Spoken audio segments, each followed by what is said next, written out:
पंतप्रधान नरेंद्र मोदी यांनी देशवासियांना वर्षभर सोनं खरेदी करू नका असं आवाहन केल्यानंतर आपण ग्राउंड रियालिटी चेक करण्यासाठी दादरच्या रानडे रोडवर पोहोचलेलो आहोत आणि पांडुरंग हरी वैद्य यांच्या या ज्वेलर शॉपमध्ये आपण सध्या आहोत. आपण पाहतोय प्रख्यात असं हे दुकान आहे आणि एरवी पाय ठेवायलाही जागा उरणार नाही इतकी गर्दी या संपूर्ण दुकानामध्ये होत असते. मात्र आज परिस्थिती वेगळी आहे.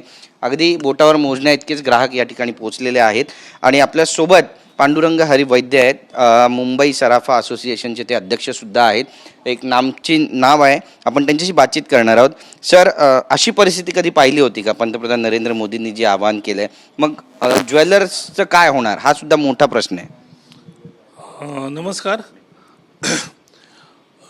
आदरणीय नरेंद्रजी मोदींनी जो पहिल्यांदा आवाहन केलं की तुम्ही वर्षभर सोनं खरेदी करू नका, ह्याला आमचं दुमत नाही आहे.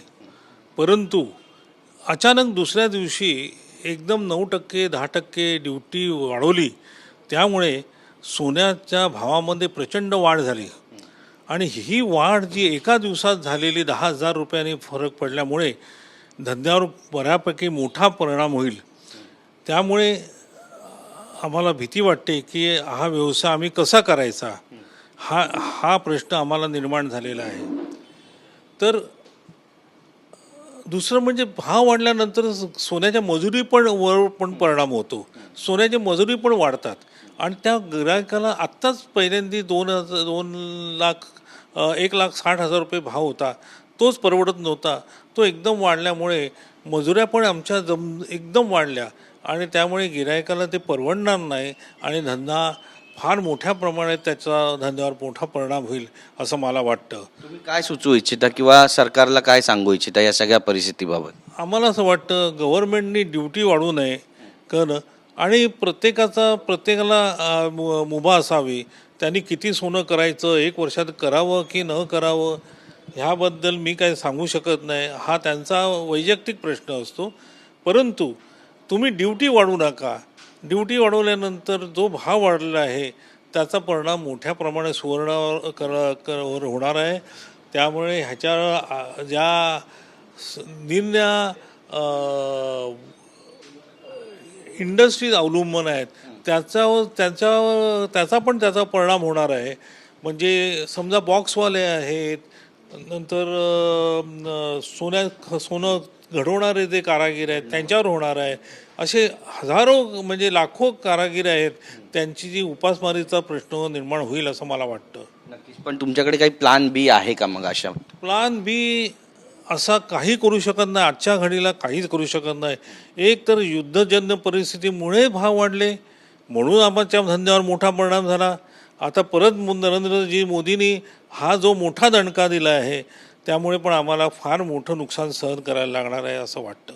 मंदार वैद्य जी तुमची तिसरी पिढी आहे जी या बिझनेसमध्ये आहे आणि मराठी ज्वेलर्ससाठी हा जो निर्णय आहे तो किती महत्त्वाचा आहे आणि किती धंद्यांवरती परिणाम करणार आहे? नमस्कार. धंद्यावरती नक्कीच आमच्या परिणाम झालेला आहे. नक्कीच आमच्या धंद्यावरती फरक पडलेला आहे. आधीच सोनं जे आहे ते युद्धाच्या परिस्थितीमुळे सोनं महाग झालं होतं आणि युद्ध थांबेपर्यंत थोडं सोनं कमी झालं. आणखीन लोकांना काहीतरी सोनं विकत घ्यावं असं धाडस लोक करायला लागले होते. तेव्हाच परत हा निर्णय आला. प्रथमतः ह्या निर्णयाबद्दल आमचं समर्थन आहे. आम्ही त्या निर्णयाचं स्वागत करतो. परंतु अचानक जे एका दिवसामध्ये जवळजवळ 10% इम्पोर्ट ड्युटी वाढली, त्याच्याने आमचे चालू असलेले ट्रान्झॅक्शन जे आहेत, म्हणजे आम्हाला कुठल्या व्यापाऱ्यांचं पेमेंट करायचं होतं त्याच्या किमती अचानक 10% वाढल्या. जर मला काल कोणाला 100 रुपये द्यायचे होते तर आज मला त्यांना 110 रुपये द्यायला लागत आहेत. प्रॉब्लेम असा आहे की त्यांना 110 रुपये दिल्यानंतर आज जर का तुम्ही माझ्याकडे कस्टमर 110 रुपयाला विकत घ्यायला येणार नसेल तर ते पैसे देणं हे फार कठीण होतं आणि धंद्याची घडी ह्याच्यामुळे विस्कटते. कारागिरांच्या संघटनांमध्ये देखील ह्याच्याबद्दल फार चिंतेचं वातावरण आहे. कारण का कारागिरांना जे आपल्या नुसत्या मुंबईत म्हणा किंवा भारतात लाखो कारागीर आहेत. बरेचसे परप्रांतीय बंगालवरनं किंवा इतर राज्यातनं आलेले कारागीर आहेत आणि असंही एकंदर कामाची संख्या, ग्रॅमेजची संख्या कमी झाल्यामुळे कारागिरांवरती त्याचा खूप विपरीत परिणाम होणार आहे. ही देखील एक फार मोठी चिंतेची गोष्ट आहे. ऑल अँड ऑल थोडं वातावरण थोडंसं गढूळ झालेलं आहे आणि धंदा करणं थोडं कठीण ह्या सगळ्या विषयांमुळे होईल असं वाटतं. पण तुमच्याकडे जे लोक काम करतात मग त्यांच्या रोजगाराचं काय, त्यांच्या पगाराचं काय, तुम्ही कसं सर्व्हाइव्ह करणार?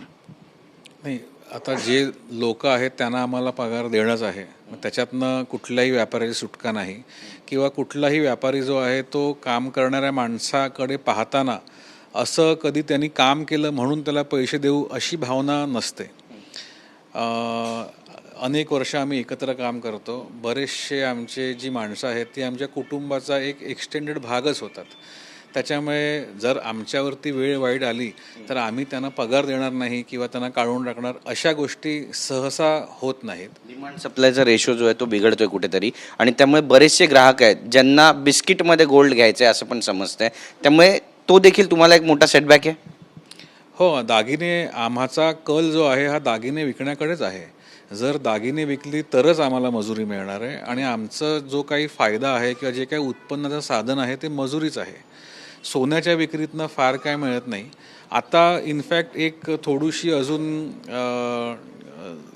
काय होतं आहे की जर का इम्पोर्ट ड्युटी वाढली तर परत स्मगलिंगच्या माध्यमातून जे पूर्वी सोनं भारतामध्ये येत होतं त्याला परत वाव मिळण्याची एक शक्यता आहे. आणखीन अशा पद्धतीने सोनं भारतामध्ये येऊ शकतं, परंतु ते सामान्यतः कुठलेही चांगले ज्वेलर्स ते सोनं विकण्यात त्यांचा काही रस नसतो आणि सामान्यतः जे सर्वसामान्य ग्राहक आहेत त्यांना देखील अशा प्रकारचं सोनं खरेदी करण्यामध्ये रस नसतो. पण जे असे काही समाजकंटक विषय आहेत ते ह्याचा वापर करू माजू शकतो. थोड्याफार पद्धत होऊ शकतं, पण गव्हर्नमेंटचं त्याच्यावर संपूर्ण लक्ष आहे. आणखीन ते खूप चांगल्या प्रकारे गव्हर्नमेंट कंट्रोल करत आहे. बरेच जण म्हणतात की मोदीजींनी जे आवाहन केलं त्यामध्ये देशभक्ती सुद्धा आहे, आम्ही देशभक्ती दाखवू. त्यामुळे देशभक्ती दाखवणं हा एक वेगळा विषय आणि धंद्यामध्ये लॉस बेअर करणं हा दुसरा विषय. यातून सुवर्ण मध्य व्यापारी कसा काढणार? नाही, मी परत सांगतो की आमचे सर्व व्यापारी बांधव जे आहेत, सर्व व्यापारी मित्र जे आहेत ते मोदीजींच्या ह्या निर्णयाबरोबर आहेत. आमचं असं ह्या निर्णयाच्या विरोधात आमचा स्वर नाही आहे. आमचं त्या निर्णयाला समर्थन आहे. देश पहिल्यांदी, व्यापार दुसऱ्यांदा. सरकारने तुम्हाला काही स्पेशल पॅकेज द्यावं असे काही आहे तुमची मनशा? दिलं तर उत्तम, पण तशी आमची काही मागणी नाही आहे.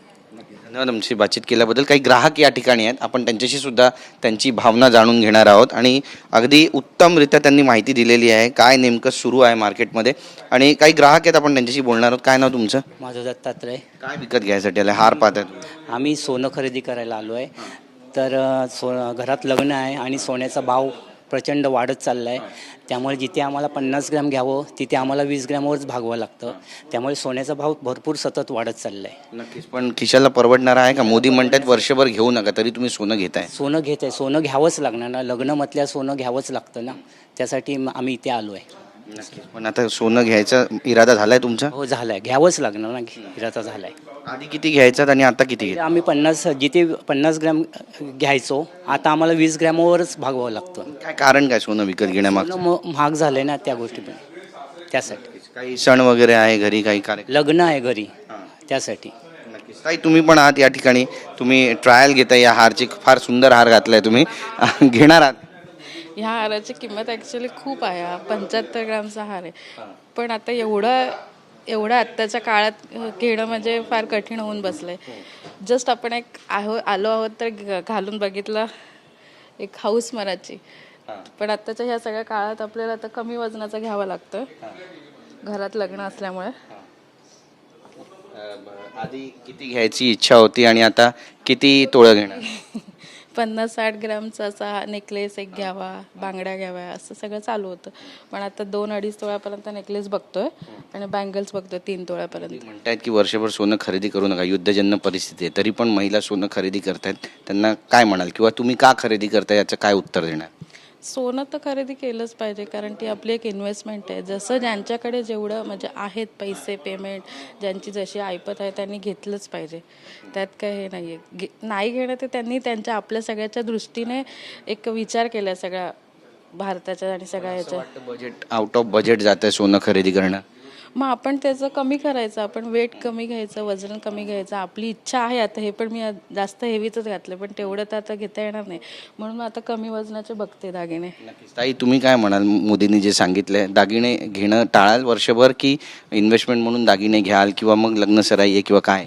दागिना हे इन्व्हेस्टमेंट आहे आणि घरात लग्न असलं तर ते दागिना घेणंच गरजेचं असतं आणि ती इन्व्हेस्टमेंट ती लॉंग टाईम असते. महिलांना सोनं इतकं का आवडतं, म्हणजे हा पण एक प्रश्न आहे. शेवटी लग्नामध्ये हाऊस मौज ती असतेच. बाजूबंद म्हणा, नेकलेस म्हणा, ही हाऊस मौज असतेच. त्याच्याशिवाय स्त्रीचं शेवटी स्त्री धन असतं ते. पण ते दर वाढतायत, त्याचे सोन्याचे दर चढे दर आहेत आणि 2-2.5 लाखापर्यंत जाणार आहेत म्हणतात. आपली जी रीत आहे लग्नाचं, मराठमोळं रीत असते ती, लग्नात तुम्हाला मुलीला सोनं द्यावंच लागतं. तर त्यामुळे ते करणं गरजेचं असतं. किती तुमचा रेट वाढो न वाढो, पण ते करणं गरजेचं असतं. पण कुठेतरी मग मनात असा प्रश्न निर्माण होतो का, इतके दर वाढत आहेत, कसं खरेदी करायचं, खिशाला परवडणारे नाही आहेत? पण त्या बजेटमध्ये लाईटवेट म्हणा, आता लाईटवेट 7-8 ग्रॅममध्ये पण तुम्ही नेकलेस घेऊ शकता. बांगड्यांमध्ये पण आता कॉपरमध्ये येतात, ते पण लाईटवेट 8-9 ग्रॅममध्ये मिळतातच. तसं काय म्हणजे आता द्यायचं म्हणून थोडंफार तरी दिलंच पाहिजे ना, असं. नक्कीच. धन्यवाद ताई, आमच्याशी बातचीत केल्याबद्दल. मला तुमच्याकडे यायचं, तुम्हाला विचारायचं. ताई म्हणतायत की लाईट वेट दागिने आम्ही प्रिफर करतोय. आधीचा काय ट्रेंड होता आणि आताचा ट्रेंड काय सोनं खरेदी करण्याचा? आता आमच्याकडे आतापर्यंत ग्राहक जे बघायला 7-8 वर्षापूर्वी 50-60 ग्रॅमच्या बांगड्या, नंतर नेकलेस, हे पहिले ते घ्यायचे, कारण का तेव्हा त्या वेळेचे भाव हे त्याच्यामध्ये 4 वस्तू बसायच्या. आत्ता जे आमच्याकडे ग्राहक येतात त्याच्यामध्ये 1-2 लाखामध्ये फक्त त्यांना एकच वस्तू बसते. तर त्यांचं असं म्हणणं आहे की म्हणजे कुठेतरी भाव कमी व्हावा. थोडं भाव कमी झाल्यानंतर आमच्या बजेटमध्ये येणारे दागिने आम्ही कुठे एक वस्तू घेणार ते आम्ही 2 वस्तू घेऊ शकतो. आम्हाला मिनिमम बांगड्या घेता येऊ शकतात. आता त्याच्यानंतर जे मोदींनी सांगितलं की बाबा 1 वर्ष खरेदी करू नका, पण माझं असं म्हणणं आहे की ज्यांच्याकडे आत्ता करंट पैसे आहेत, समजा त्यांच्याकडे 1 लाखामध्ये समजा 1 तोळ्याचा दागिना येणार, ते 1 लाख त्यांनी असेच ठेवले. त्यांनी 1 वर्षानंतर त्या दागिन्याचा विचार केला, तेच त्यांना अजून 1 लाख रुपये एक्स्ट्रा भरून म्हणजे त्यांचंच नुकसान होणार. त्याच्यामुळे आत्ता जे आमच्याकडे गर्दी होते किंवा ग्राहक येतात या दृष्टीने की बाबा आपण कुठेतरी कमी भावामध्ये सोनं घ्यावं असं. नक्कीच. पण ग्राहकांचा ओघ आहे का? आधी किती होता, आता किती आहे, की कमी झालेत ग्राहक बघायला गेलं तरी 25% ग्राहक हे कमीच झालेत. कारण का कुठेतरी बर्थडे किंवा कुठेतरी पार्टी याच्यामध्ये जे सोनं त्यांना घ्यायला लागायचं ते कुठेतरी त्यांनी कमी केले. आता म्हणजे मेन फंक्शन बोलतात की लग्न, त्याच्यानंतर एक मुंज किंवा जे वेगवेगळे मोठे प्रोग्राम आहेत त्याच्यासाठी ते सोनं घेत आहेत. अदरवाईज सोनं खरेदी करत नाहीत असं, कारण का ते त्यांना न परवडण्यासारखं आहे. त्यांच्या मनात अजून पण अशी भावना आहे की कुठेतरी भाव कमी झाले की आम्ही थोडंफार सोनं घ्यावं. कारण का ज्या प्रकारे लोकांची सॅलरी ज्या प्रमाणात कमी प्रमाणात, त्यांना ते सोनं परवडत नाहीत फटकन. समजा त्यांना कुठे 10 ग्रॅम घ्यायचं आहे, ते कुठेतरी 5 ग्रॅम घेऊन ते थांबत आहेत असं. आमच्याशी बातचीत केल्याबद्दल. तर आपण पाहतोय बघा, डिटेल आपण सगळ्या गोष्टी ज्या आहेत त्या इथे जाणून घेण्याचा प्रयत्न केलेला आहे. आणि एक महत्त्वाची गोष्ट म्हणजे गोल्डची स्मगलिंग वाढू शकते, कारण आपण पाहतोय की इम्पोर्ट ड्युटी 9% वाढलेली आहे. त्यामुळे ब्लॅकमध्ये जे सोनं आहे त्याची जी आवक आहे ती सुद्धा बाजारामध्ये येऊ शकते. पोलिसांनी सुद्धा त्यावर लक्ष ठेवणं, सरकारने लक्ष ठेवणं गरजेचं आहे. ही पण नवीन माहिती येते. लग्न सराई आहे त्यामुळे सोनं घ्यावंच लागेल, पण जिथे 5 तोळं घ्यायचे तिथे आता 2 तोळंच घ्यावं लागेल असं सुद्धा ग्राहक म्हणतात. कॅमेरा पर्सन योगेश गुरवसह गिरीश गायकवाड, TV9 मराठी, मुंबई.